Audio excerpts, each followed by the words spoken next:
सोच रहा हूँ कि आज सीधी बात कर ही लूँ। बहुत हो गया इन बच्चों के इशारे पर चलना। कितना बोलना है, कितना चुप रहना है, अब यह सिखाएंगे हमें।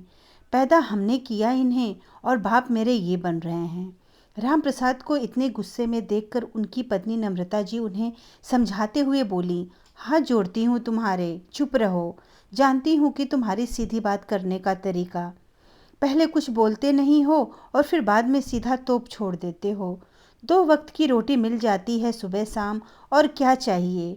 अब इस बुढ़ापे में कुछ बोलकर क्या करोगे? और नहीं तो 2 वक्त की रोटी से भी जाएंगे। राम प्रसाद जी बोले, वाह रे मेरी पत्नी, स्वाभिमान नाम की चीज़ है कि नहीं कोई। बस भगवान ने एक पेट दे रखा है, उसी की चिंता में दिन रात घुलती रहती है। पता है, परसों बहू फ़ोन पर बतिया रही थी कि अपनी माँ से कह रही थी, मम्मी मुझसे तो मुन्ना संभलता नहीं है, इसीलिए इसके दादाजी को दे देती हूँ। शाम को मुन्ना और सब्जी का थैला थमा देती हूँ हाथ में और बेफिक्र हो जाती हूँ।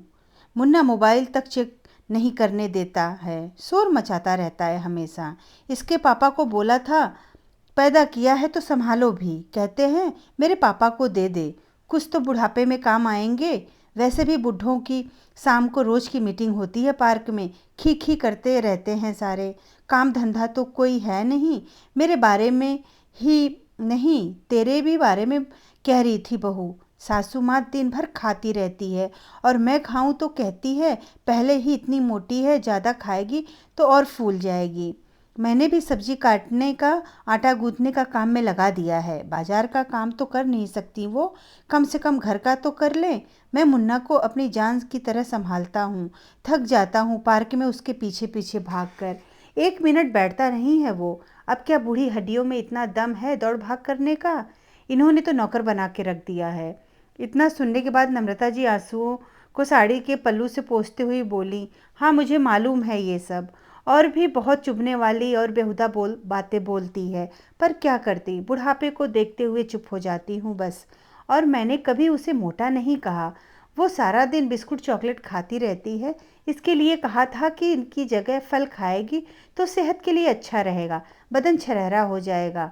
लगता है कुछ उल्टा ही समझ लिया उसने। ना जाने अपनी संस्कृति कहाँ खोती जा रही है। इन बच्चों में तो लिहाज नाम की कोई चीज़ ही नहीं रह गई। बिल्कुल नौकरों जैसा व्यवहार रखती है। सच कहूँ तो मेरा भी मन उठ गया है यहाँ से, लेकिन करें तो क्या करें। पत्नी को रोते हुए देखकर राम प्रसाद जी बात को बदलते हुए बोले, चल भाग चले यहाँ से, और हंसने लगे। नम्रता जी आप भी ना धीरे बोलो, बहू ने सुन लिया तो कहेगी बेटे से, देखो तुम्हारे मम्मी पापा मुझ पर हंस रहे हैं, मेरा मजाक उड़ा रहे हैं, और फिर हमारा बेटा आ जाएगा हमें समझाने।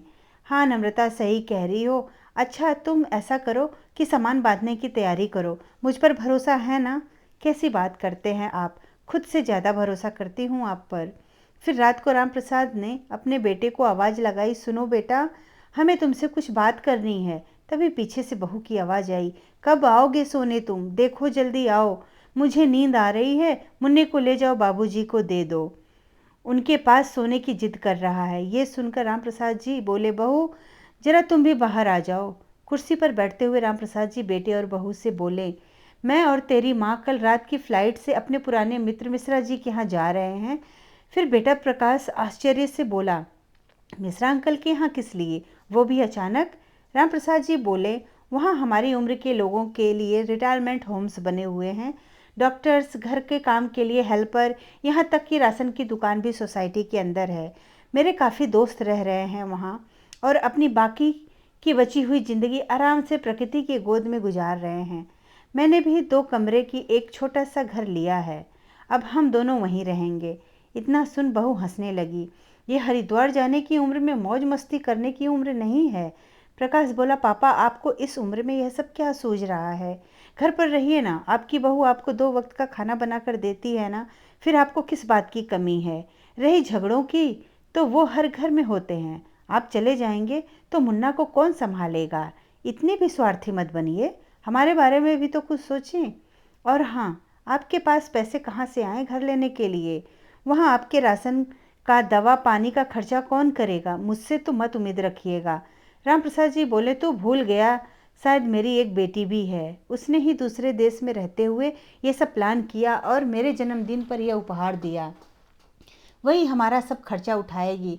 तुझे तो याद भी नहीं कि तेरे बाप का जन्मदिन कब आता है। तेरी बहन ने कहा, पापा आपने अपनी सारी ज़िंदगी हमारे लिए जी, अब हमें सब कुछ दिया, अब मम्मी और आप सिर्फ अपने लिए जियो।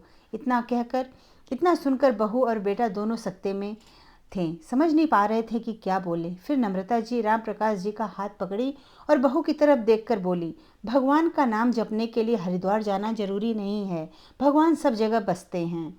उम्र भर हमने बेटे को संभाला, पोते को भी संभालने में हमने कोई दिक्कत नहीं, लेकिन दादा दादी की तरह, नौकर की तरह नहीं। मरने से पहले फ़ोन करेंगे, समय हो तो चिता को अग्नि देने आ जाना, नहीं तो रिटायरमेंट होम्स वाले खुद ही दे देंगे। ठीक है। राम प्रसाद और नम्रता जी दोनों कमरे में चले गए और रोने लगे। माँ बाप कितने भी कठोर हो जाएं, रहते तो माँ बाप ही हैं। फिर बहू बोली, तुम अपने माँ बाप को समझाते क्यों नहीं? बुढ़ापे में आशिकी सूझ रही है और ना जाने क्या बड़बड़ाने लगी। प्रकाश गुस्से से चिल्लाया, बस करो अब, मैं समझ गया हूँ उनका दर्द।